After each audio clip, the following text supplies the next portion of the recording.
Hello, everybody, and welcome to the WTF Fantasy Football Podcast.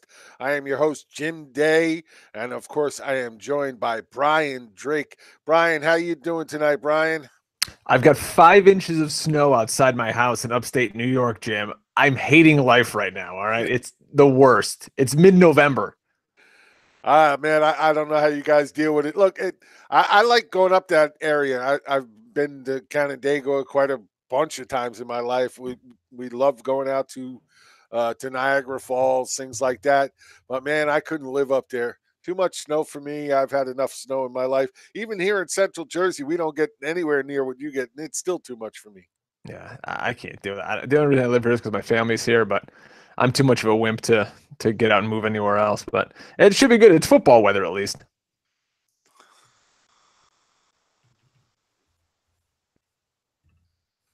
So yeah, I don't know. So I'm having a little technical difficulty. Give me 1 second here.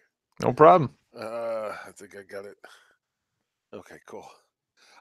So okay, let's get right into it. Week 11, craziness already going on. Let's see what's going to happen this week. A lot of playoff implications starting to come into play now, and teams building rosters for playoffs. And we'll definitely talk a lot about that tonight. But let's start with just a few general topics. One of the big things going on this week, and people are trying to get all over, is the fact that Joe Flacco may not play. He's still dealing with the hip injury, and everybody's running out and grabbing Lamar Jackson. So I'm going to ask you, do you think Lamar Jackson is the backup to own in Baltimore? I was really surprised when I saw guys talking today about RG3 possibly getting the start. Obviously, the future of this team is Lamar Jackson. I don't necessarily know that he's ready to win you a game on his own today. So if you're going to put RG3 in there, to me, that makes a lot of sense. You're still fighting for a playoff spot. You're playing against a bad Bengals defense. I think RG3 can, if you want to use the term game manager, I think he could do it better than Lamar Jackson. And he's not that different from Lamar Jackson. So it's not like you put RG3 in and you're getting Nathan Peterman. He's a good player. He was rookie of the year. He's had some downtime since, but I think if it was me and I'm trying to win games, I'm playing RG3. If I'm in evaluation mode, then I think you go Lamar Jackson. And I'm totally with you. I've been saying this all week. And I said it, early on at the end of last week when people started talking about this. It didn't make any sense for them to go to Lamar Jackson. It doesn't. Look, the kid is at some point going to be a good NFL quarterback. He's not ready yet. He's not there at this point in his game. He still has so many holes that they have to work on, that they have to improve. And RG3, he looked better in preseason. He's got experience, like you said. He's done this before, and they are still in the playoff hunt. So I find it very hard to think that they go with the rookie. So I'm with you. I think Robert Griffin is the guy to own in Baltimore. And, it's just the guy you want to have at this point, maybe even if Flacco comes back, I don't know. But definitely if Flacco's not playing and you're in a 2 quarterback league or even a super flex and you're really hurting for a quarterback, then Robert Griffin, I think, is the better pickup this week than Lamar Jackson is, even though a lot of people will be paying for Lamar Jackson. If you're the Ravens too, don't you want to get out from underneath this Joe Flacco blanket, I guess you could say? Like, to me, he is the definition of mediocre. Okay. Yes, he won a Super Bowl, but you had an elite all-time defense there. What has he ever done on his own? Like, he is just so average. He's Average Joe. That should be his nickname, Average Joe Flacco. Like, it's time for the Ravens to move on, turn the page, and let's rock and roll with a little more, little pizzazz, because Harbaugh's on the outs. If they lose a couple more games, they don't make the playoffs, he's gone. So it behooves him to try to win these games by any means necessary. I agree. So are you saying that even if Flacco's healthy, they should go with Robert Griffin? I'm just not a Flacco guy. I mean, I don't think you're not going to win a championship with an average defense with Joe Flacco. He's not going to outgun Jared Goff in a playoff game, Tom Brady. It's just not going to happen. He makes too many mistakes. He's too conservative, I think, with the ball. There's nothing exciting about him. I don't see guys running through a brick wall like it seemed to have rallied around Patrick Mahomes in KC. Nobody's doing that for Joe Flacco. Everyone's like, oh, Joe Flacco's hurt. Oh, great. Well, Well, I if mean, Joe the beer. Flacco even had one sniff of a year like Mahomes is having, that might change. It's simple as that. When you're playing, some of the best football we've seen in a while from a quarterback, then yeah, absolutely, you're going to have your team behind you. Flacco's never been that guy. I agree with you there. Look, they know that they got to make a change. That's why they drafted Lamar Jackson. That's why they went out and got Robert Griffin in free agency, just to have some options there at the position. But I think if Flacco's healthy, he's still their starter for now. They got a nice schedule. It stinks because they got a nice schedule for the Really rest of nice the schedule. season and through the playoffs. And you really would like to go out and grab these guys. But the way Flacco's been playing lately, it's so hard to trust that, even with the great matchups, he'll be able to do what you need him to do. Yeah, I mean, and we're going to talk about players to trade for, and Alex Collins will probably be a guy on that list. If you look at this schedule coming up: Yep. Cincinnati, Oakland, Falcons, Chiefs, Bucks. And you still got one semi-good defense in there. I guess you could say the Chargers. And then the Browns. This is cake. This is a gold mine of fantasy opportunity for somebody to grab onto in Baltimore. No, absolutely. And you bring up Collins, and we actually got a question in the chat room about Collins. So we'll jump right on that. He wants to know, how would you rank Collins in standard league for the rest of the season? Well, here's the thing. If they change quarterbacks, right, and they go with Lamar Jackson or RG3, I think the running game has to become the focal point. They're not going to put it all on Lamar Jackson's plate to go out there and win games with his arm, because I don't think he can. And you see that schedule coming up. I mean, Collins is built for this. Give him the rock. You've got maybe a little more help now with Ty Montgomery, and let this kid eat. He can be the foundation of your offense. So I think he could absolutely be a nice RB2 for you, and at least a high-end flex if you're deep at the position. But I'd be confident with Alex Collins the rest of the way, just because they have to give him the ball. And I agree with you. And he was on my buy low list right now because you could probably get him pretty easily from somebody just because he hasn't been very consistent. But you're right, with the way the schedule is set up for them, he should have a big part going forward, and somebody I really like. So Armando Contreras, who asked that question about Collins, has a follow up. He's in a 16-team standard league. Love those 16-team leagues. And he wants to know, he might be able to pull off a Collins and Howard for Zeke trade. Now, man, if you pull that off, I want to know what kind of wool you were using to pull over that guy's eyes to get Zeke for Collins and Howard. I mean, I like Collins' schedule going forward. Howard is, man, you don't know what you get from Howard from week to week. He's turning out to be that guy that comes on the field when they want to run out the clock. Otherwise, it's all Tariq Cohen. Yeah, Man, that's a I great don't know if deal. I'd give up Zeke for Collins and Howard. How about you? Well, I think when you get to this time of the year, and we'll get to that later in the show about improving teams for the playoffs, you're going to run into guys in your league who are really desperate. They need to win games. They need to fill holes. They've got bye week issues, or just injuries have happened, and they don't have anybody better to play. So guys get desperate and they get stupid, really. And they say, all right, well, I need two bodies. I'll give you this one better player just because I need to have somebody to throw in. And take advantage. There's nothing wrong with taking advantage of stupid people in a fantasy league. That's how you win. That's how your name gets put on the side of the trophy. Taking advantage of stupid people. I like it. You should write a book about that. How to take advantage of stupid people. Bet you it'd be a bestseller, Barnes and Noble bestseller. You'd be right up there. We got another question in chat room. Hey, as long as these people are coming to listen, we're going to answer their questions, Dan. Absolutely. Fire away, guys. Tyrone Ward wants to know, can Equiminius St. Brown take over the number 3 wide receiver for the Packers over Cobb? I love Equinemius St. Brown, and we talked about him last night on the Tuesday Night Hustle show.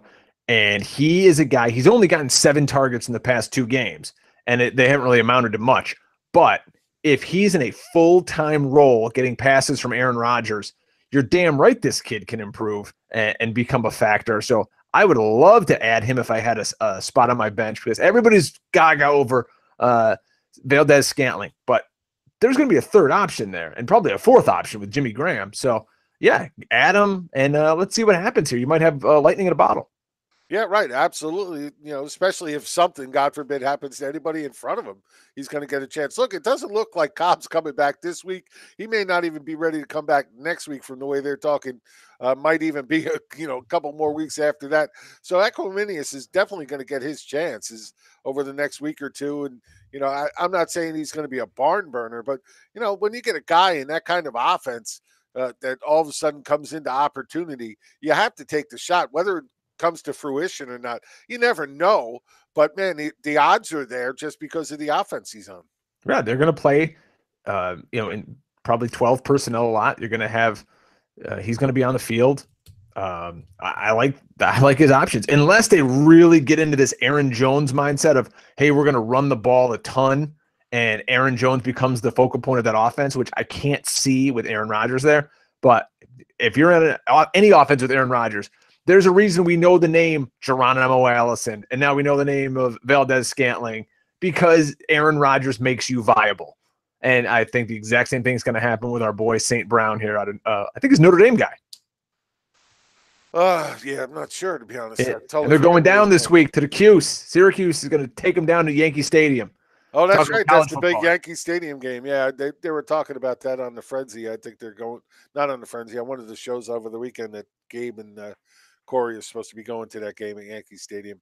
Um, Yeah, that's always nice when you get a game in something like that in a different venue. I always kind of like those things.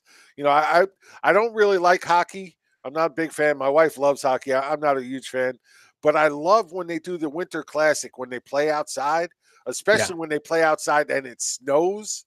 For some reason, to me, that's like one of the best things ever. I love to watch that. I can watch that all the time. I love that. Wrestling has gotten into that too. I was actually Oh, come on now. online That's not today. a real freaking sport. I know they're athletes. Wait, don't get me wrong. I know those guys are athletes. They're strong, they're fast, they're strong as hell.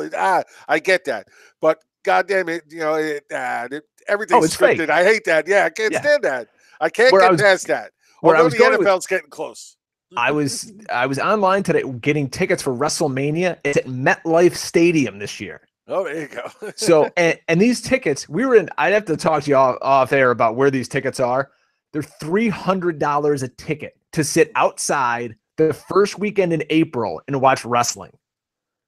That's diehard wrestling fans right there for you. Good Lord. I need to find something better to spend my money on. So, yeah, we're both in agreement. Equiminius St. Brown definitely, I think, has a very good shot at taking over that number 3 act. That's why they drafted him, because they didn't really have plans for Cobb going forward. There were talks of trades. There were talks of being dropped. They definitely have plans to move on without Cobb, and it's going to be Equiminius St. Brown. And I think Equinemius St. Brown will actually go on the outside, and Valdez Scantling will slide into the slot. That's what I'm interested to see, though. That's a great point. I was thinking about that earlier today. I actually think that would work out great. I do think St. Brown is probably better suited to be the flanker, and I think that definitely getting Valdez Scantling into the slot would work out well for this offense. So that's a great point. I have to see how that plays out. Mendo Bruce, he wants to know Fitzpatrick or Luck this week, because same question as last week. I'm pretty sure I don't know if I told him Fitz. I might have told him Fitz. I don't remember. I like Fitz. I do. I think Fitz is going to have another solid week, but Luck is just playing lights out right now. Man, Fitz killed me last week. I lost it my biggest league of leagues by 1 point. Fitz put up 10 points. The only offense ever to put up 500 yards and not score a touchdown. Yeah. That's insane. And then how about Dirk Cutter coming out after the game saying, like, yeah, I took over play calling duties this game. It's like, buddy, you didn't score. Yeah. Like, don't admit that to people. Yeah, really. You definitely don't want to be saying it all proud like that. No, he's not long for this world anyway. I'm surprised he's still there, to be honest with you. He has screwed up every which way he could this year. You're a Giants fan. What do you think of that secondary? I mean, that's who the Bucs are playing this week. What do I think of the Giants secondary? Yeah, because that's who Tampa Bay's playing this week. Yeah, no, I understand that. Well, hey, the Giants are, their defense is playing much better than their offense, but they're trending downward. I think they're getting tired. On the year, the Giants are number 6 against opposing wide receivers. Over the last 5 weeks, they're up to 17. So I just think they're on the field way too much now, and I think it's really starting to compound. And Losing Eli Apple, while he's not the greatest cornerback, he was still their second best. Losing him hasn't helped. It just a whole bunch of things coming together. I like Fitz going against the Giants. He should be able to put up big points. But as we saw this past week with them winning a meaningless game against San Francisco, they're going to try. I hate the fact that they're going to try. Lose them all. 1-15. That's what I want. I agree. I tweeted after the game, I said, winning this game is the worst thing that can happen to the Giants. Now fans get a little bit of like, oh, see, Eli's not really that bad. He can still do it. Like, no, he can't. He's shot. You need to lose and get a high draft pick, even though maybe these quarterbacks coming out aren't the greatest ever. I mean, Eli's not the answer either way. I want to see what Kyle Oleta has, even if he's an idiot and gets busted at 4 o'clock in the freaking morning. I don't care. At this point, I don't care. I want to see what the kid has to offer. I think he's got some talent. I know he was a 5th round pick and all that, yada yada yada. But I just think he's got some talent. I watch a lot of his tape, and he makes a lot of good decisions. Has pretty good footwork. Man, I just would like to see what he has, so that we know whether or not we have a quarterback on the staff already going into next year, or if we do have to draft one. I think I'm going to play Andrew Luck if I had those two guys. And I do own Fitzpatrick in multiple leagues. And I think I'm going to sit him down because I just worry with those guys. Like, they just could go, hey, Winston, all right, come on back in the second half. Exactly. And it kills you. Now you're screwed. And it's definitely a possibility. There's no doubt about it. But also, not only that, I mean, Luck is just on fire at this point. The offense is innovative again. Look at how they used Ebron last week at a rushing. They gave him a rushing attempt in the goal line. You just don't see that from them. But you're talking about a quarterback who, for the last 5 weeks, hold on, 1, 2, 3, last 6 games, he hasn't scored under 30 fantasy points. Wow. Depending on your league scoring, I should say, there's so many different types of league scoring, but he has just been on fire, and there's just no way I could sit him at this point. No matter how good Fitz has been, he hasn't been as good as Luck has been. Let's see. We've got a bunch of questions in here. Let's see. Yeah. Okay. Sean has a different question. I'm not even trying your last name, Sean. Sorry. Sean V. I'm going to call him Sean V. He wants to know if he's dressing Watkins. First of all, if you're dressing Watkins, you got a problem, and you should see somebody about that, because I'm pretty sure he could dress himself. But if you're playing Watkins and he's playing against Mahomes, is playing your wide receiver against his QB beneficial? I have a friend who lives and dies by this. And he likes to dress up people? Well, hey, whatever floats your boat. Get you through the day. But he loves doing this, and I had a conversation with him about it once, and he's like, listen, I'm going to offset these points, and he'll go out of his way to get guys off the waiver wire to go against a quarterback. And there's kind of a reason to say, okay, I get that. Now, I don't think Watkins is going to play this week. And if he does, I don't know how effective he's going to be with that bad foot. I don't think they're giving us all the details that are really out there about this foot. But it's a very viable option, I think, especially if it's a high-end guy. If the other guy's got Ben and you're playing Juju Smith-Schuster or something like that, that's a really nice way to go, because chances are he's going to, if they score, it's only 1 or 2 guys that are probably going to score for him, and you've got the one. So it's a viable thing to do. But for our listener out there, I don't really think Watkins is going to be much of an option for you this week. You might have to look elsewhere. Yeah, you gotta hate those foot injuries on wide receivers. Same thing with AJ Green. Those foot injuries on wide receivers are just tough to get over. It takes a bit of time, and it sucks because it's such a great matchup. Vegas has his game is at the highest over/under level ever recorded, 63.5 points. Wow. Yeah, I'm so glad they moved that game to LA. Oh, they had to. Did you see that field? The field was terrible. There was no way they could play on that field. The teams wouldn't even stepped on that field. I know I wouldn't have. It was so terrible. Somebody would have got hurt. I actually tweeted out when they were first talking about this, and feel free to follow me at Drake Fantasy on Twitter. I do. I said there's a 1% chance that they move this game.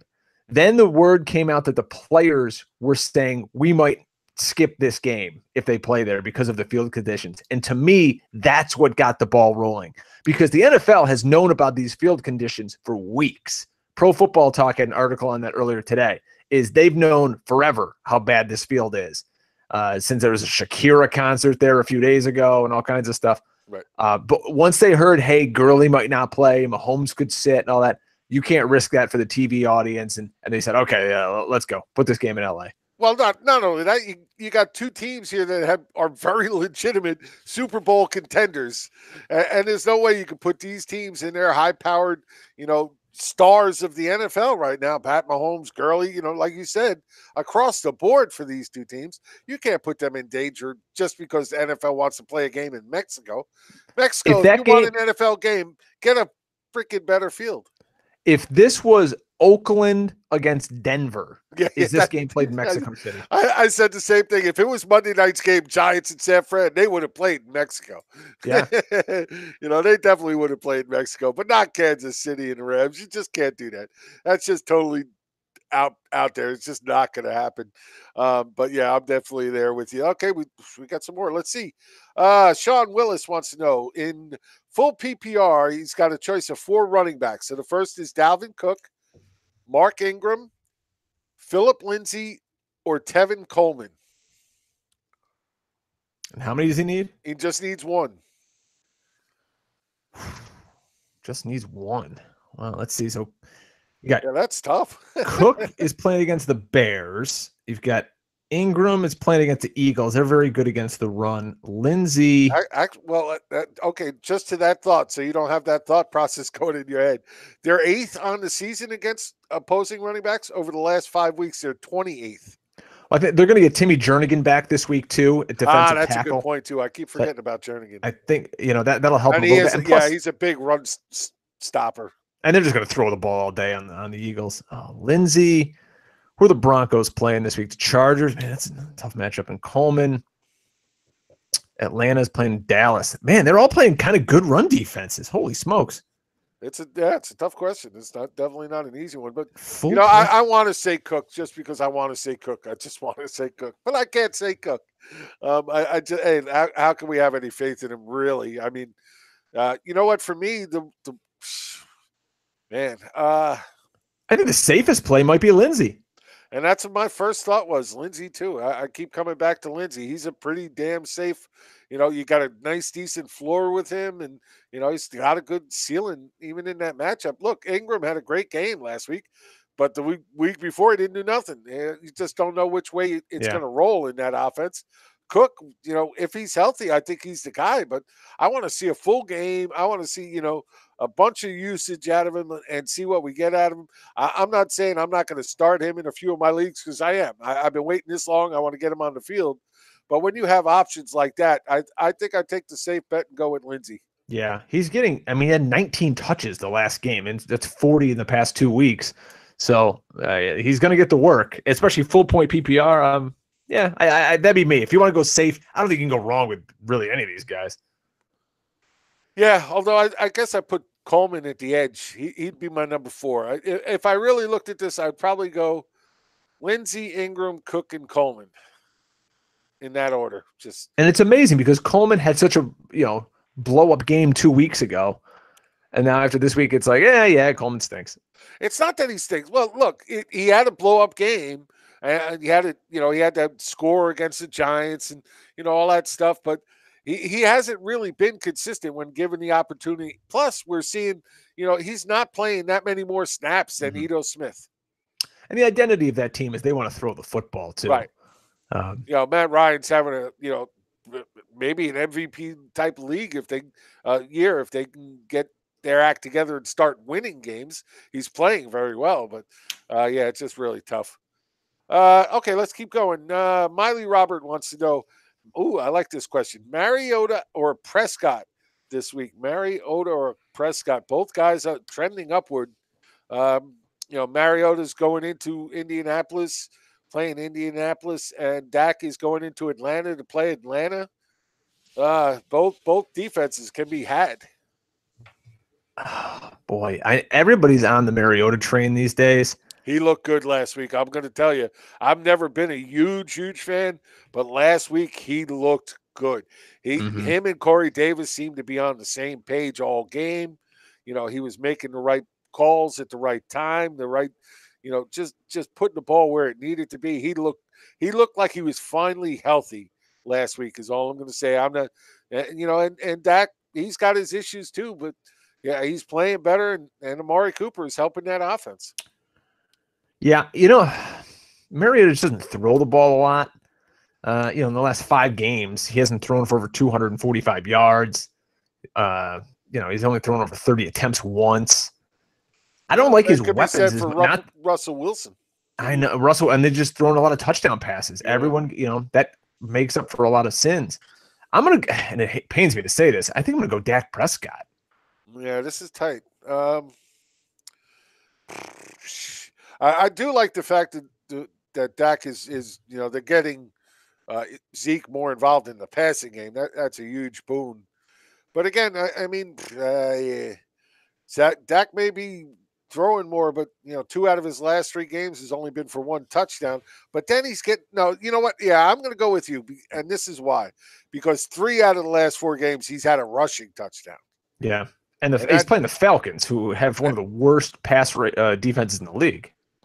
well, they are getting their middle linebacker Deion Jones back this week, which should be a big help to that defense all the way around the board. I mean, I know they still have a lot of key pieces out, but he's a huge part of their defense and really should put a nice little clamp on the middle of that field. Something he did before the injury, and of course, it always depends on is he really 100% back or not. We will see, but it's definitely a boon for them to get him back. Is all I'm saying. But I take Dak just because of the fact that he's getting in on the ground pretty consistently at this point, taking those runs in. Um, Let's see. We got another question here. I'm just going to keep going down these questions. Thanks, guys, for joining us and putting the questions. Of course, you're listening to the WTF Fantasy Football Podcast. Unfortunately, no Tony Cincotta today. He's off running the world somewhere in Florida. He'll be back next week with us, but we're just going to keep rolling along here. Nicholas Cowley wants to know, what's the outlook on Allen Robinson for the rest of the year? Think he will be more reliable now that he's healthy? Huh. I mean, here's the thing with Allen Robinson to me. He's a very good offense with a nice, innovative play caller. He's, I think, clearly their number 1 option, but they're also spreading the ball around so much. It's kind of like that old adage of like, the number 1 guy is the open guy. But I think when he's healthy, he's going to put up wide receiver. I think you can give wide receiver 2 numbers out of him. He's not going to be your 1. He's not your ace, but he's a very solid player, and I wouldn't be upset having him in my lineup any week. Okay, I'm going to tell you, I like Allen Robinson. I like him a ton. I loved him when he was in Jacksonville. Last week he looked really strong again. And if he's healthy, I love his outlook for the rest of the year. I get what you're saying about them spreading the ball, being an innovative offense, but they brought Allen Robinson in here to be that number 1 guy. And last week you caught a glimpse of it. I'm not saying he's going to get 2 touchdowns every week, but he is going to be the focal point of that passing offense pretty much every game. And I love him. He's one of the guys that I'm telling everybody, go out and get if you can get right now. Even coming off the big game, there's still a lot of people that don't believe in him, and I would absolutely say go out and get him. Let's see. Oh, Miley Robert, another question. He wants to know, and this one specifically of you, Brian. He said, "Hey Drake, do you trust the Bengals offense rest of season?" The Bengals offense rest of the season? No, because they have Andy Dalton as their quarterback. I like Joe Mixon. I think he's a really nice player. I'm actually in a big league. I got rid of Tyler Boyd. And so did I, actually, in a couple of leagues. But you can't trust Andy Dalton. I mean, the guy threw for 150 yards last week. Who knows what's going on with his foot in a injury? matchup that should have been great. I mean, I know he doesn't have A.J. Green, but come on. Yeah, and they've also got an issue, too. I thought Bill Lazor was going to be a lot better than he is, but you only got Joe Mixon 13 touches last week. That's ridiculous. He's got to be touching the ball 20-plus times. They got a tough matchup this week with the Ravens, and I don't know. I trust Joe Mixon. I like him a lot, but I don't trust Andy Dalton at all. So I'd bail on everybody else on that offense. Do you like Joe Mixon this week against Baltimore? I mean, full season, I like him. I'm not. I mean, here's the thing: how many better options do you have than Joe Mixon on your fantasy team? So you Yeah, pretty much you I have might to. look really hard to see. I don't really like him going against his Baltimore, defense, especially with Dalton playing the way he is. They're going to make Dalton have to beat him, and they're going to just square off on Mixon. Oh, 6 teams on bye too. I mean, it's going to be tough. I don't think people out there can afford to bench Joe Mixon, but Yeah, but I absolutely see your point. It's a six tough matchup. You're hope he scores. That's really what it is, and he's got six to get involved in teams the on passing. bye, but it's probably the easiest 6 teams on bye in history. Buffalo, Listen, Miami, the Jets, San Francisco, Cleveland, and New England. these are But starting running backs though. McCoy, Chubb, the McCoy had disaster one of good Drake and week last Gore. week. You've got Elijah McGuire and Crowell. You got Matt Breida. So yeah, there's definitely some people who are supposed to be in lineups. Okay, if you want to call him that. I'm not really. Hey, Breida had Jim, a good game. I'm in Breida had a such good bye game. week hell in one league. I'm starting at running back both Seattle running backs this week, Carson and Mike Davis. Wow, even though Mike Davis is going to be the number 3, huh? I literally have nobody else. It's going to be interesting to see how that plays out. I mean, Carson coming back from the injury, does he get the full game? Does he get pulled again because he can't get through it? Who knows? And then do they go back to Davis or do they go back to Penny? It's interesting. He comes out and they praise Penny and what a good game, and then he comes out and says, well, he's still having a problem learning the offense. It's just I you think don't know what you get. what we're going to see there, I think Carson's going to come back and kind of reclaim that role. And the saving grace for Mike Davis is he's really their third down back. Right. So he gets a ton of receptions and he seems to score, every other game or so, especially when they're at home. Hey, you could do worse, I tell you. Yeah, Not I am much, worried but that you it could. turns into a 3-headed monster, though. I will Yeah, say that it's they ugly. they It's like want to get Philadelphia. the rookie more involved, and because they want to push into him for next year and see what they get out of him, and whether or not Mhm. they even want to keep him next year. So we'll have to see how that plays out. Okay, let's see. Okay, Armando Contreras, 14-team standard league. Hey, people, stop playing in standard league. Standard leagues suck. Play in PPR. Okay, rant over. At least get your guys at the half point. Yeah, right. Um, he needs to fill MT. Oh, okay, he needs to fill wide receiver 2 and flex from these guys. Okay, wide receiver. Okay, so he needs 2 of these guys. Let's make it easy. Okay, Ridley Robinson, and I'm going to think that's Allen Robinson, Larry Fitzgerald, and Emmanuel Sanders.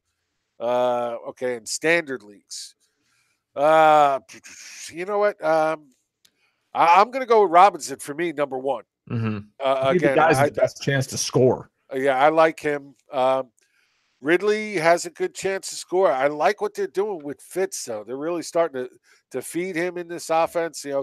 One of the things I saw was that Byron Leftwich and Bruce Arians have been talking a lot since Byron has taken over the offensive coordinator duties. And Bruce Arians flat out told him the one thing you need to do is you need to make Larry Fitzgerald and David Johnson the focal point of your offense.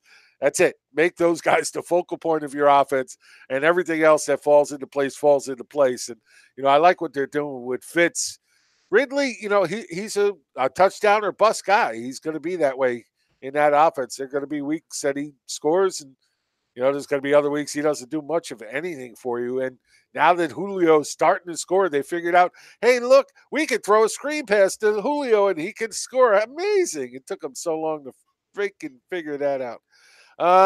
For me, I'm going Robinson first. I think I'm going Fitz second right now. That may change. Sanders, he last couple of weeks, his targets have gone down. His numbers have gone down.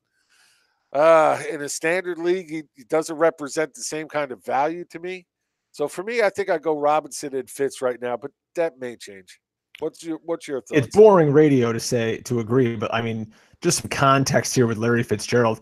He's seen 8 targets minimally in 4 straight games, and he's playing the Raiders. So, I mean, Come on. You got to get him in your lineup. Uh, Allen Robinson, I mean, that was a big blow up game he had, but I like him more than the other guys for just a chance to score. I mean, but he was playing the Vikings. If he could get locked down with Xavier Rhodes, maybe. Yeah, but Xavier Rhodes isn't 100%. He's still listed as questionable. He's still banged up. He didn't practice again. I just can't go with a guy in Ridley who's the second option on his own team when I'm trying to. Yeah, actually, I'm going to stick with third option. Really, he's still behind Sanu. Yeah, I can't go with him. He's behind Sanu in numbers, snaps, everything. Pretty much across the board, he's behind Sanu. So we're in agreement. Robinson and Fitz. Hopefully it works out. It is what it is. Okay, I think we caught up. Sorry, guys, I'm just trying to. Okay, wait, one more. Nicholas Kelly wants to know. RB has been a fluid situation for him. This week, do you like? Oh, okay, rough choices. PPR this week, he needs RB2. Yeldon, Jalen Richard, Doug Martin, or Jacquizz Rodgers? Go to church and light a candle, my friend. Yeah. You know what? I'm going to say pray. I think you got to go with one of the Raiders here, to be honest. It might be Doug Martin. He might get the most touches out of these guys, and it could be the best chance to score. I think if it was me, I'm probably starting Doug Martin. It's not like the Cardinals are amazing or anything. He could fall into the end zone. Oh, yeah, he could fall into the end zone. And, yeah, no, they are not amazing in any way, shape, or form. But over the last 5 weeks, they actually have been number 5 against the opposing running backs. So they've tightened up quite a bit after being roasted pretty much all season. Early before that, they were 28th on the season. Over the last 5 weeks, they've made a nice change. And it's, looking at Jacquizz Rodgers gives, after last week, just in the receptions alone is big. But I don't know if he has that kind of success against the Giants. Giants are doing real well covering, let's say mediocre running backs in that kind of game plan. The big guys kick their butt. Kamara, guys like that kick their butt. Anybody else, they usually have a pretty good job stopping them. So I think you're right. Doug Martin, he ran pretty hard last week, and they got him involved a little bit in the passing game as well. So yeah, I think I go with Martin is just because I agree with you. He might have the best shot to score out of this bunch. Yeah, 92 yards last week. So what are you going to do? It's standard league. There's 9.2 points. Yeah, absolutely. Okay, let's see. Miley Roberts got one more. He wants to know, Lockett, would you start Lockett over Baldwin? And it's a great question because I'm going to get into this in a little bit, but I want to hear your thought. So in my main big league, I traded to get Tyler Lockett because I needed a wide receiver this week. Then right at the deadline, I said, oh, I've got a chance to get Jack Doyle and Sterling Shepard. Let me do that. So I traded away Lockett, and I got those two guys. Needless to say, if I would have kept Tyler Lockett, I would have won. I played Sterling Shepard, and I lost. Anyways, man, I don't love the volume. I don't love the targets, but the guy scores. And that's all you can ask for. It's every week I say, Tyler Lockett stinks. There's no volume in this offense. You can't go there. You can't put him in. And every week he proves me wrong. You know what, though? He's their shot play guy. I'm going to go with him. The hell with it. And, hey, 7 touchdowns on the season already. He's definitely, getting there. He could put up a dud. He's put up a couple, but like you said, otherwise he's been their go-to guy. The one thing I will say is, and 2 weeks ago, I was saying, look, time to bail on Baldwin. He just doesn't look like he's got it left anymore. He's not running strong. He's not making good cuts. He's not running good routes, which for him is, that was always his meal ticket. He's one of the best route runners in the league. And he just wasn't running good routes. This past Sunday, though, when watching the game, he looked much more natural. He looked like he was running healthy again. He was making good cuts in and out of his breaks. He was, opening up the hips at the right time, and he just looked like he was feeling better. And then this morning I read that, he said, they had a news post on him, and he said, "Yeah, I woke up Sunday, and it was the first time in 4 months I woke up with no pain, and I started to feel human again." And it showed on Sunday for me. Now, I, I'm not sure I'm there yet to take him over Lockett this week because, like you say, Lockett's the one been getting in the end zone, and you know they're just finding him all the time. But man, Baldwin is a guy that right after this we're going to do some guys to buy low and sell high. And right now, Baldwin, after seeing him Sunday, is definitely a guy I want to buy low for the Yeah, I rest of have the him on the season. list also. Yeah, he's a guy that I've been going out for the last since Sunday, last 3 days. I've been putting in trade offers in all my leagues to go out and try and get Baldwin because he did finally look better. And then I saw the news about him feeling better. And when you got a guy who's been around that long that actually says that, having been in that shoes, I understand what he's saying. When you're used to having pain every day, and all of a sudden it's not there, you feel like a new person. So, yeah, and it is PPR, so it's a little closer for me. How about this? I will say that I think Baldwin now, if he's really healthy, and he looked healthy to me, if he's really healthy, I think he's the safer play because I think if he is healthy, then we're going to start to see him get those 8, 9 targets every game, and he'll get you a nice even floor pretty much every week. Whereas Lockett, he'll get you those touchdowns and big plays, and he has more upside at this point. So right this week, I think I go Lockett. But if we see another good week out of Baldwin, I think he's going to be the guy you want for the rest of the season. And I think Seattle's going to start throwing the ball a little more as we get going down the stretch. Why? Interesting on It's Tyler working so Lockett. well. What's that? Why would they? I mean, it's working well for them. They're in games every game. I mean, It they've seems lost like a couple of tough ones, but they kind of always follow this script though, where Russell Wilson starts off slow. It's like the little engine that could. It's like, I think I can. I think, and then all of a sudden, he takes off. And by the end of the year, you're like, oh my god, the guy's QB1 because he's throwing tons of passes and he's running for 70 yards a game. But lastly, on Tyler Lockett, only once in the last 6 games has he seen more than 4 targets. Right, and So, that's my concern with Lockett. Right. yeah, if he doesn't connect on that shot play, what are you going to get out of him? You're going to be sitting at 2 for 20, and then you're going to be like, oh my god, I just got blown out in my matchup. But thank you for proving my point. That's why I say that Baldwin, I think, is the safer play of the two. Lockett is the upside play, and that's why. So let's jump into some more buy low, sell high candidates and talk about some of this because a lot of people are really interested in this time of year, trying to build their rosters for the playoffs. And I'll let you go first. Give us a name of somebody that you really like going forward that you would pay for right now. I got a bunch of guys here. Me too. I got a long list. So let's start at the quarterback position here, and I think Cam Newton is a guy you can go out and trade for right now. Maybe his value is down a hair, but the offense looks really good. He's got a tremendous schedule coming up down the stretch. Tampa Bay, Cleveland, the Saints, the Falcons. Basically, anybody in that NFC South you want to kind of target because the defenses are hot garbage. But he's running the football. He's their goal line back. And he's just a high-end guy. I like Cam Newton down the stretch, and I hate Cam Newton. Like, he is my least favorite NFL player. I think he's such a phony, but I'm trying to win fantasy games here, and I think Cam Newton could be a guy to get you over the hump. You have to expand on that a little. Why do you think he's such a phony? I've read a lot of articles and seen things on Cam Newton where it's all about me. He's such a front runner. Get in the end zone, open up the Superman. And I read an article where he was taught by a coach to give the ball to somebody in the crowd because it makes him look more likable. Nice. After games, and you could tell, but when things aren't going his way, the towels over the head, and he's smug on the sideline, and his goofy outfits he wears before the games and the press conferences. It bothers me for some reason. Maybe if I was a Panthers fan, I'd love it, but I'm not, so I despise him. He's a diva. He should be a wide receiver. He would be a great wide receiver.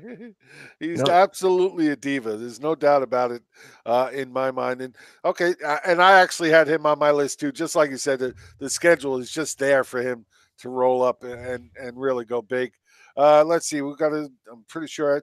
Okay, well, the other one's going to be Russell Wilson for me. I still think there's still people out there that don't believe in Russell Wilson right now, and like you just said, he does this all every year. He starts off slow and then bangs it the second half of the season, and we're already seeing that. And there's still, I still get so many questions about whether people ask me every time if they should start, Russell Crowe and Russell Crowe, Russell Wilson.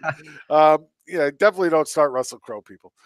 Russell Wilson, and I know he's not throwing the ball a ton. I know he's not putting a lot of yardage in under the ball, but he's had 3 touchdowns in 4 out of the last 5 games. And the other game he had 2. He's only one game all year where he had less than 2, and he had 0 against the Cardinals back in week 4. Go figure. But outside of that, he's had 2 or 3 touchdowns in every other single game. And then last week, we also saw him start to run the ball, which is a key element for him. And if they let him continue to do that, that just gives him such a nice floor to go with it. He's definitely a guy I'm out there looking at getting in.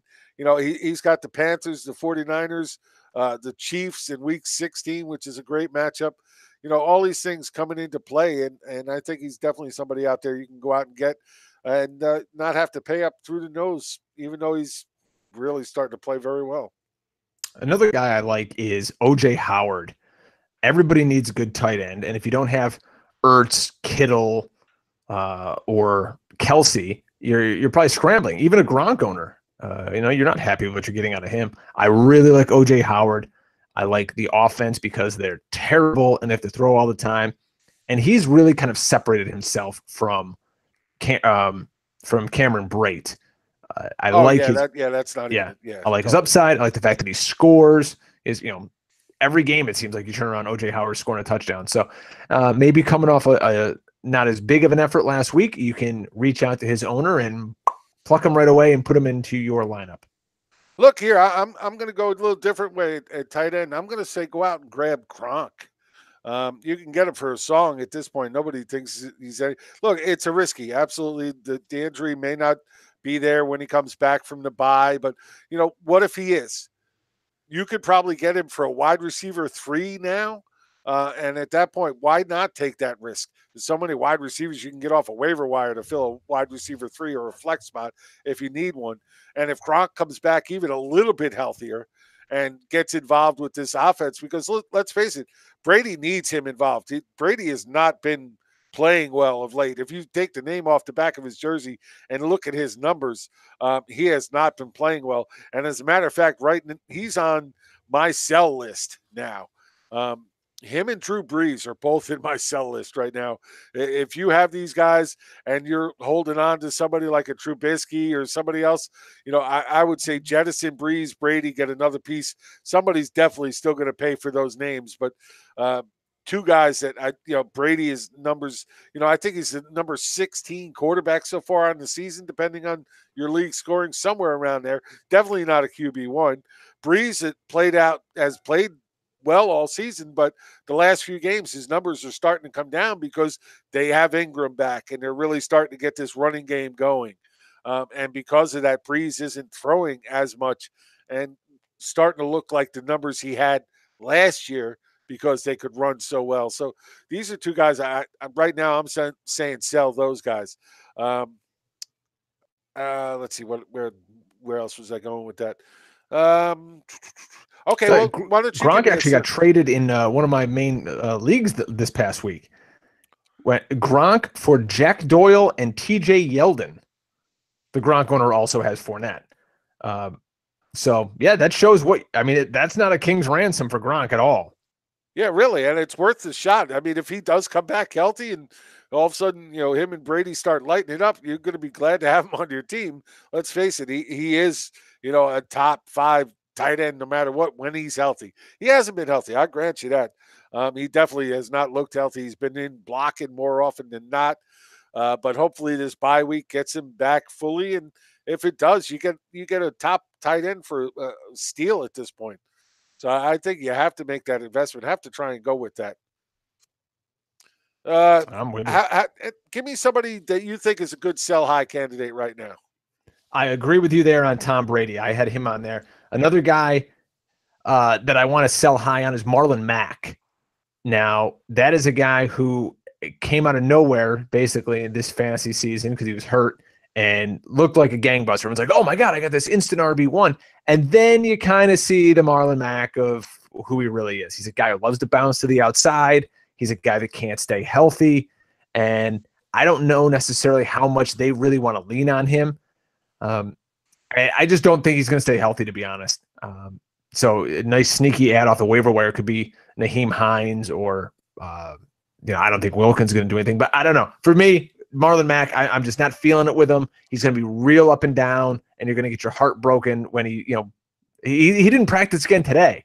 He's got an ankle issue, so I don't know. I'm not feeling the vibes are not good there. I definitely get that. Here's another guy I'm going to tell you to sell, and that's going to be Adrian Peterson. Yep, he was on my list too. Yeah, look, he's been playing lights out. He's having a great season. Definitely not a season I expected from him when they signed him. He's been playing great, but he's starting to come down a little bit. He's last couple of games he's only averaged 3.6 yards per carry. And that's not against 9 people in the box. So and because of Alex Smith really not playing well, and this passing offense being hurt, and the offensive line being hurt, well, not being hurt, being decimated at this point, it's really hard to trust Adrian Peterson going forward. If you can find somebody in your league where you can get another decent back from, and here's some guys. Let's see, I'll give you a couple of guys you might want to target if you can. We talked about him earlier, Alex Collins. Dalvin Cook I would take for him at this point just because of the upside possibility. Tariq Cohen, now you wouldn't get him for Peterson, but maybe if you throw something else in, these are guys I would go for. Cohen, Lindsey, if you have to throw something else in with Peterson to get them, I think it's still a good play on your part. Works out to your benefit. Somebody else I'm looking to get rid of is David Njoku. Now, he's got the schedule, and that's what it taunts you. You look at his schedule coming up, you go, oh my God, after the bye. Let's see who he's got to play. He's got Cincinnati, they stink. He gets Carolina, who's gives up the most points against tight end. You get the Bengals again, week 16, the fantasy Super Bowl. But I can't get over the fact that 2 weeks ago he put up a 0. This week, 2.3 points and a half-point PPR. Now he's on bye. I can't deal with this guy anymore. It's just not happening. Forget the 2 big weeks he had in week 6 and 7. He's just not a focal point of that offense right now. And he can't catch well enough to be a focal point. So I'm moving on. I'm punting on David Njoku. Maybe somebody who's enamored with his athletic ability will give you a nice player back for him. Okay, here's another guy that I'd say you should try and get rid of if you can. And that's going to be Marvin Jones. Look, I like Marvin Jones, but, with Tate gone, he's starting to go against the better cornerbacks now. He has to see, he's seeing more of the number 1 cornerbacks, and that's going to be bad. They got a tough schedule coming forward. And then, he's looking at a playoff schedule where he's probably going to be facing Patrick Peterson, Trey DeVarius White, and Xavier Rhodes. Wow. In the playoffs. Hello. Holy smokes. I like you, Marvin, but you can't be on my team no more. And Matt Stafford stinks. That whole offense is going in reverse. Yeah. And, there's still people out there that know that name, that believe in that name. You could probably still get something halfway decent for him, but absolutely go out and get him. Hey, look, if you can get a Corey Davis for him, I would go do that right now. Davis has had an up and down year, no doubt. But last week, like I mentioned earlier, him and Mariota just looked so in sync last week and played well together. And the fact of the matter is, Davis has seen a pretty high consistent number of targets each and every week, even when he was playing bad, when this offense was playing bad. But if Mariota is fully healthy and this offense really does start to click, Corey Davis is a great ad. And really, to all our listeners out there, the bottom line is here at this trade deadline, whether it's acquiring a guy via trade or looking at a guy off the wire, you want young, ascending talent in good offenses who have something to play for. You don't want guys on bad teams. You don't want guys with bad quarterback situations. You want guys who are going to be out there fighting to put up points. So that's why you're looking at the Aaron Joneses of the world. You're looking at the Nick Chubbs of the world. These guys are focal points of their offense. You don't really want a guy who's on a team with one win. It's just they're not going anywhere. Find guys with good lines, good quarterbacks. Everything's pointed in the right direction. Innovative play caller too. Play caller matters. People don't talk about that enough in fantasy. Kyle Shanahan, that matters. Those are the kind of guys you want to Sean be a part of, McVay. not these dinosaurs who are getting run out of the league. Well, absolutely. I mean, it's really coming to the forefront this year that the offensive innovators are the guys with, their teams are 8-1 and 9-1 because they're innovative. And that's what we're seeing. Sean McVay, Andy Reid has always been in that, conversation. And these are the guys that teams are flying right now because they're just putting up a ton of points. And, the guys that aren't being innovated are either losing their jobs or about to lose their jobs because they can't do anything in this league right now. You have to be an offensive team. Look, we've seen good offensive teams go out and destroy great defensive teams this year. There's not a lot of time in history where you could say that. A great defensive team always shut down a good offensive team. Now this year, good offensive teams are destroying great defensive teams. And the rules are set up that way. It's an offensive game. They want to see teams score points. Well, I don't so want do I. guys. Yeah, I don't want necessarily guys who play on the Redskins. I don't want guys outside of let's see, who else is a bad team? The Lions. You're kind of not really feeling those guys anymore. The Bengals, Dolphins, Bills, Jets. You don't want any of these guys. Yes, I agree, and that's the problem. Like, well, Sean McCoy, to me, he's a great sell high right now, coming off that big week. There might 100%. be somebody out there that says, "Ooh, look, he's back, he's ready to go," and yada yada. Take advantage, jump all over that. It's still a Bills freaking offense, and now there's a very good chance Josh Allen is back. Oh God! If you could sell McCoy right now. This team should let Matt Barkley run it. he was the best quarterback they've had all year. But, if you can get something from McCoy, now is the time to do it. I hate that because I love McCoy, but in this offense, you can't trust him in any given week at all. How did they not trade him at the deadline? That makes no sense to me. I agree. How could Philly not go get him? Don't get me started on what the Eagles said. The Eagles needed Patrick Peterson, and that's who they should have went out and gotten. But I said before, Nelson Aguilar for LaShawn McCoy. Perfect trade for both teams. It's a trade. Yeah, right. Give them a wide receiver, although Aguilar would be pissed off. He's only got 1 year left on his rookie deal anyway. So yeah, right. And then they go out and get Tate. Yeah, now you got Tate, who let's talk about Golden Tate for a minute here because he looked bad. He didn't obviously know the offense. They're not featuring him at all. Once they got into their 2-minute package, they even spoke about it on the broadcast. He just wasn't comfortable. They didn't know what to do with him.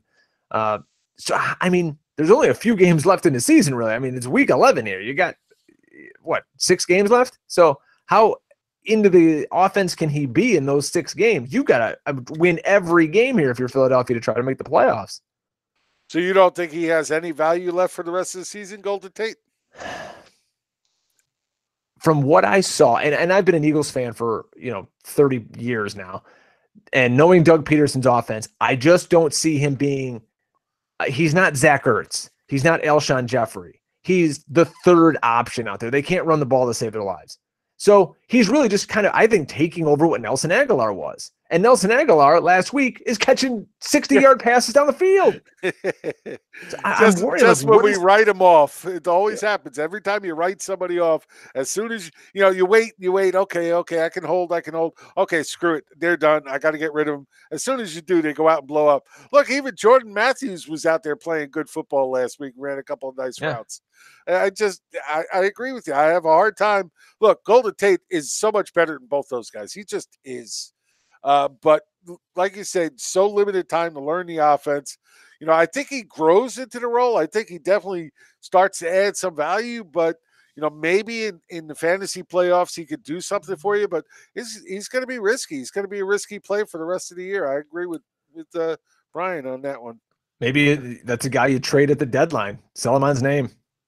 Yeah, and that's a very good point. Another one. Here, I'm going to run off some other great names here guys that I think are good buy low candidates. Let's see. Larry Fitzgerald, I definitely do. I've been Yep. saying that since they made the change to Byron Leftwich. Deshaun Jackson, I like their matchups as well going forward. Still think he's good in play with Fitzpatrick. Look, he was even doing pretty well with Winston in there, getting over double digits pretty much every week. Another guy. Let's see, Alex Collins we talked about, Russell Wilson, Demaryius Thomas is another one. I definitely think with him being in Houston with Watson, Kiki Kute still banged up a little bit, may play, but I think Demaryius Thomas is going to become a really nice play in Houston because, again, they just don't have, the running game to really put anything together. And we're going to see Watson continue to throw a lot. So I like Demaryius Thomas a lot, which brings me to another question I want to ask you. And wow, we've already done an hour, so this might be the last one. What are your thoughts on Deontay Foreman? They finally activated him yesterday. You think we see any chance of him getting into this offense, usurping Miller to take over that top job? Does he have any fantasy value for the rest of the season? Full disclosure, I added him in 2 leagues today when I saw the news. Now, Alfred Blue is taking snaps away from Lamar Miller. The line there is not great. So it's not like we can expect fireworks from this guy. And it took him a long time to get to this time where he's activated. Now they have 21 days to see if they really want to put him on the roster or shut him down completely. I'm 100% buying into anybody who can be a starting running back in the NFL. If you can play and you're healthy and you're in a good offense, which they are, sign me up. I will put you on the end of my bench. It's better than having a backup defense, backup kicker, backup tight end, which you should never have anyways. But yeah, sign me up. If it works out, you hit a home run, you win your league. If it doesn't, you know what? Who would you rather have, him or Maurice Harris, as the last guy on your bench?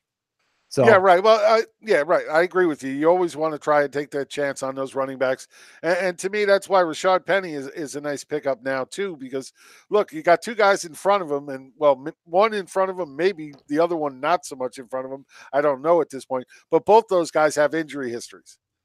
So we know Carson has been fighting it. He fought it all last year. He's been fighting it already this year.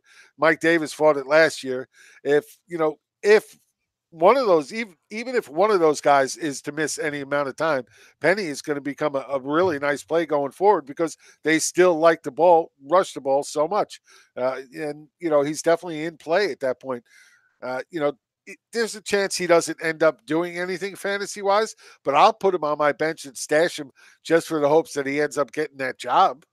that's a big thing for any of our listeners out there. Look at your roster, the way it's set up today. Look at any dead weight you've got on there and say, am I ever going to play this guy? What is his ceiling? Where's the upside with this player? And if there is none, go out and find if Malcolm Brown's on your waiver wire, if, like I said, Deonta Foreman's on your waiver wire. Go get some upside talent that can win you the league. Right. Jalen Richard is never going to win you a league. Yep. Guys like that, they're never going to win you a league. They're good, 10-point in PPR, 10-point players each and every week. And that's nice to have in the middle of the season. But when you start getting into playoffs, those guys aren't going to be the guys starting for you. You want to go out and get a guy that has a chance to be a difference maker. And those type of guys just aren't. Like you mentioned, Mo Harris, another great, in that realm. He's hot right now. He's 2 double-digit games, and he's in a good place with Richardson out, Crowder still being hurt.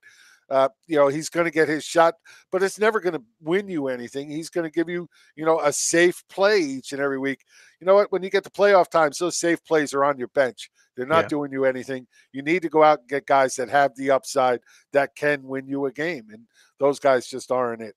And if your trade deadline hasn't passed yet, go attack those bottom of the standing teams in your league. Find the guy who needs to win out to get into the playoffs and say, like, well, hey, I'll give you 2 mediocre players here for Antonio Brown. And then maybe he'll jump on it, give him a bunch of garbage off your bench because it's all about getting that best starting lineup right now. And attack those teams, attack their not that stupidity, but they're hungry. They're in dire straits. So, be the smarter, aggressive fantasy player. And like we said earlier, put your name on the side of that trophy. And Armando, last question we're going to take, and then we're going to get out of here. Armando Contreras in the chat room, he just posted this. Would you drop Mike Williams for Foreman? And I already posted I would at this point. Look, I was the biggest proponent of Mike Williams out there in the preseason. I love this kid, and I do think he's going to become a great wide receiver in this league. But for whatever reason, I really don't know why. It just hasn't really come to fruition this year for him. And then now Keenan Allen is back and looking like the Keenan Allen of old. I just don't really have a lot of faith in him being that guy. You can't count on a guy who's getting one long touchdown pass a game. He really doesn't give you any value at that point. And nothing you can count on, because the 1 week you need to count on him, he's going to give you a 0. So, yeah, I would put Deontay Foreman on the end of my bench over Mike Williams, because if he does take that job, become that number one running back in Houston, he's going to give you a better chance of being a game winner than Mike Williams is right now. And it's not going to take them 21 days to figure out if they want to play him or not. Yeah, he might not play this week, but you'll know by next week. If he's active for next week's game, then they're going to start rocking and rolling with him. And if not, they're going to shut him down. They're not taking 21 days.